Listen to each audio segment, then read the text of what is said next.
The nation is facing a teacher shortage. Education ministers will meet tomorrow with this issue high on the agenda. Holly Edwards-Smith is live for us in Melbourne. Holly, good morning. What sort of incentives could be implemented? Good morning, Pete. Well, a number of reforms will be put on the table tomorrow when education ministers meet for the first time since May.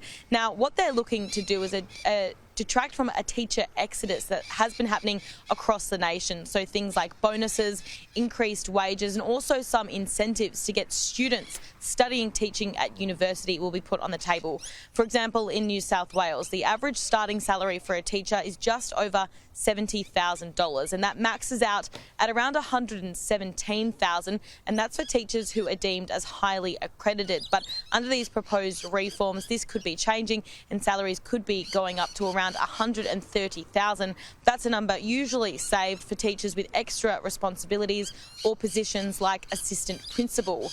This is because of a mass exodus of teachers. If we look at new figures released by the Department of Education and Training, after 1 year of teaching, 1% of teachers leave the profession.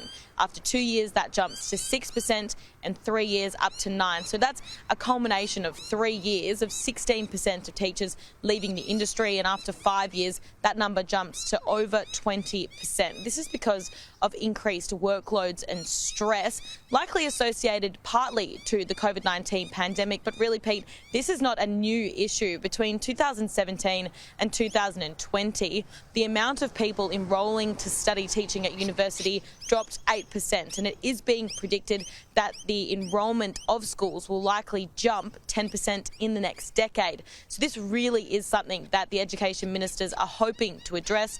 A few other reforms quickly include grants of up to $50,000 for teachers who go to schools with low worker shortages, and looking at students, those incentives include cheaper tuition fees, as well as giving them the option to study and work while being paid, and they'll be working in schools, of course. So yeah, this is going to be on the agenda tomorrow when education ministers meet for the first time since the federal election. Okay, Holly Edwards-Smith, thank you.